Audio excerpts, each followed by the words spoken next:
Olá, sou o pastor Murilo. Estou aqui mais uma vez para trazer uma mensagem de amor e de esperança para o teu coração. Acautelai-vos dos falsos profetas. Bem, segundo os estudiosos, 30% da nossa nação são de evangélicos. Mas com base nessa constatação, cabe uma pergunta. O que está crescendo vertiginosamente? É o evangelho verdadeiro ou o falso evangelho? Bem, infelizmente, pelas advertências recorrentes do nosso Mestre Jesus, o falso evangelho prolifera no mundo. E o que hoje é anunciado é um evangelho misturado com grande tendência ao paganismo, tornando-se um terreno fértil para a propagação de falsas doutrinas tendenciosas. Falsos profetas, meu irmão, pregam o que não vem de Deus. Seus ensinamentos não são bíblicos. E a presença de falsos profetas não é um problema totalmente novo na vida das comunidades cristãs. A casa de Judas, por exemplo, já apresenta o conflito e a divisão por causa do pensamento e da prática dos falsos profetas. Em Judas, capítulo 18, versículo 19, lemos: nos últimos tempos aparecerão homens cínicos que seguirão suas paixões ímpias. São eles que provocam divisões, são escarnecedores e não possuem o Espírito. 1 João, capítulo 4, versículo 3, resume quem são os falsos profetas. Homens pertencentes à comunidade cristã, ungidos pelo Espírito Santo, que possuem a sabedoria de discernir e ensinar quem é Jesus Cristo. Entretanto, se afastam da comunidade porque pretendem viver à maneira do mundo, possuídos pelo maligno. Tudo que há no mundo, os maus desejos, vindos da carne e dos olhos, a arrogância provocada pelo dinheiro, como vemos em 1 João, capítulo 2, versículo 16 e parte A. Mas como identificar um falso profeta, meu irmão? Bem, o falso profeta, ele se mostra quando a mensagem não fala sobre a graça, sobre a fé salvadora, sobre o pecado, tampouco fala sobre a cruz, sobre o sangue e Cristo ressuscitado, o que é muito grave. Ele não fala do arrependimento, do novo nascimento, não ensina sobre a justificação pela fé e sobre a bem-aventurança eterna oferecida aos homens pelo sangue de Jesus vertido na cruz do Calvário. A igreja brasileira sofre por causa do declínio da pregação. A falência dos púlpitos é uma tragédia para o povo de Deus. Pregadores só se preocupam em acalmar as consciências ao invés de despertá-las. Culto público de adoração sem a pregação do verdadeiro evangelho não é apenas pobre, é falso. E o que se vê hoje é a marginalização do púlpito. Há uma percepção de que o púlpito é apenas um móvel decorativo no santuário e que alguém deve usá-lo para alguma coisa. A igreja tem sido submetida a essa dieta terrível, uma sopa rala que não nutre a fé. Há pregadores sem maturidade e sem estatura espiritual e igrejas cheias de pessoas vazias. Um famoso escritor escreveu: quem dera nossos pregadores fossem tão diligentes para semear grãos de trigo da sã doutrina quanto Satanás o é para semear ervas daninhas e joio. É como se bradassem: vivam as tradições e as leis dos homens, abaixo as tradições de Deus e a sua santíssima palavra.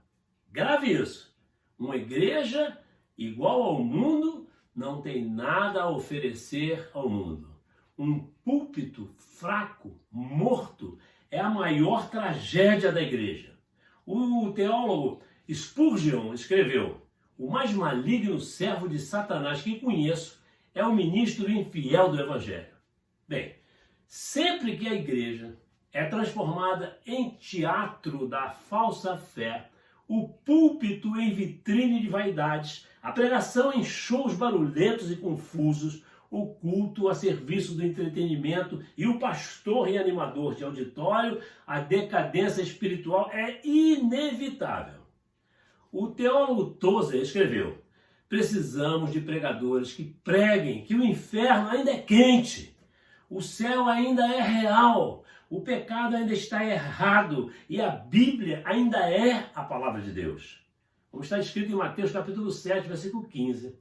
Esses espetáculos são encenados por lobos devoradores, roubadores, disfarçados em ovelhas. E como está escrito, acautelai-vos, porém, dos falsos profetas, que vêm até vós, vestidos como ovelhas, mas interiormente são lobos devoradores.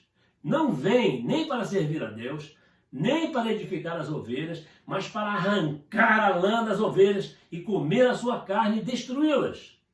A finalidade não é a glória de Deus, não é a verdade do Evangelho, não é a salvação dos perdidos, nem a edificação da igreja. Só visam benefícios próprios, lucro, riqueza, sucesso, nome famoso, projeção pessoal e a própria glória, ao invés da glória de Deus, meu irmão. Pregam a prosperidade, curas e milagres como substitutos do Evangelho da graça, do Evangelho da cruz de Cristo, da mensagem da vida eterna. Infelizmente, hoje, a igreja evangélica brasileira tem sido conhecida na mídia pelos seus péssimos escândalos, muito mais do que isso, por sua piedade e por seu amor. E nosso Mestre Jesus, em várias passagens bíblicas, alerta sobre o perigo da pregação do falso evangelho e nos desperta quando diz: acautelai-vos dos falsos profetas. Acautelai-vos dos falsos profetas. Assim, aqueles que não pregam a verdade, não proclamam o verdadeiro evangelho e negam ao povo a boa palavra de Deus, certamente eles não são profetas de Deus. Estimulam as pessoas a construírem um paraíso nesta terra, quando a Bíblia ensina que devemos ajuntar tesouros no céu e pensar nas coisas do alto, onde Cristo vive. Destaco que nosso Mestre Jesus também nos alerta sobre os falsos crentes nos versos 22 e 23 de Mateus capítulo 7. São aqueles que naquele dia dirão: Senhor, Senhor, porventura não profetizamos nós em teu nome, e em teu nome não expulsamos demônios, e em teu nome não fizemos muitas maravilhas? E nosso Mestre lhes dirá abertamente: nunca vos conheci, apartai-vos de mim, vós que praticais a iniquidade. Mas atenção, você, meu irmão, não identifica um falso profeta pela maneira piedosa como fala, pela maneira religiosa como age, pelo discurso, pelas emoções com que ora, prega, chora, sapateia, mas pela doutrina que ensina. A Bíblia alerta que falsos profetas dão veneno para o povo em vez do pão nutritivo, que é a palavra de Deus. Há um abismo irreconciliável entre o que falam e o que fazem, entre o credo e a conduta. Nosso Mestre Jesus conclui essa passagem falando do perigo do falso fundamento. Ele diz que aquele que escuta a sua palavra e não a obedece é como um homem que constrói a sua casa sobre a areia. E quando vem a chuva, essa casa cai e é grande a sua ruína. O que aprendemos com esse relato? Bom, nosso Mestre Jesus diz que a única maneira de se enfrentar as tempestades da vida é edificando nossa casa sobre a rocha. E nós sabemos que a rocha é Jesus Cristo, nosso Senhor e nosso Mestre. Não é sobre a religião, tampouco sobre a denominação da tua igreja, nem sobre as figuras e personalidades humanas, mas sobre o Evangelho. Porque o Evangelho é o poder de Deus para a salvação de todo aquele que crê, como está escrito em Romanos 1,16. Jesus é o sólido fundamento e ninguém pode lançar outro fundamento, além daquele que já foi posto, Jesus Cristo, nosso Mestre e Senhor. Nossa vida tem que estar edificada sobre Cristo, a pedra da esquina, nossa salvação. Como está escrito em Efésios capítulo 2, versículos 20 e 22, edificados sobre o fundamento dos apóstolos e dos profetas, de que Jesus é a principal pedra da esquina, no qual todo o edifício, bem ajustado, cresce para templo santo do Senhor, no qual também vós, juntamente, sois edificados para a morada de Deus em espírito. Meu irmão, minha irmã, lutas, problemas, tempestades virão, mas temos que nos manter de pé, firmes, edificados sobre a rocha que é Jesus. Deus, em nenhum momento, disse que ao aceitá-lo, as dificuldades deixariam de existir, pois vivemos num mundo pecaminoso, um mundo dominado pelo maligno. Mas ele afirmou que estaria conosco a cada passo, a cada instante, como vemos em Mateus capítulo 28 e versículo 20. onde está escrito: eis que estou convosco todos os dias, até o final dos tempos. Que promessa maravilhosa essa do nosso mestre. Meu irmão, minha irmã, não perca a esperança.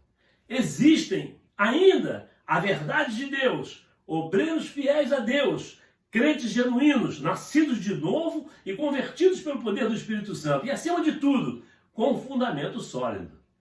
Leia a Bíblia, examine as Escrituras, não seja apenas ouvinte, busque Deus, ore, alimente-se da palavra da verdade, volte-se para Deus, para o Evangelho da graça, o Evangelho da cruz, que anuncia a salvação por meio da fé em nossos Mestre Jesus Cristo ressuscitado.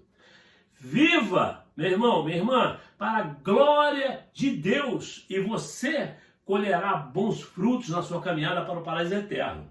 De Deuteronômio até Apocalipse, você encontrará essa advertência recorrente, destacada em 11 dos 66 livros da Bíblia Sagrada. Portanto, acautelai-vos dos falsos profetas. Pronto! Nosso bate-papo fica por aqui. Não esqueça de que preciso da sua ajuda para compartilhar a palavra de Deus com toda a criatura de todas as nações. Inscreva-se, em nome de Jesus, no meu canal no YouTube. Graça e paz. Deus te abençoe. E não esqueça, esse pastor ama você. Amém? Glórias a Deus.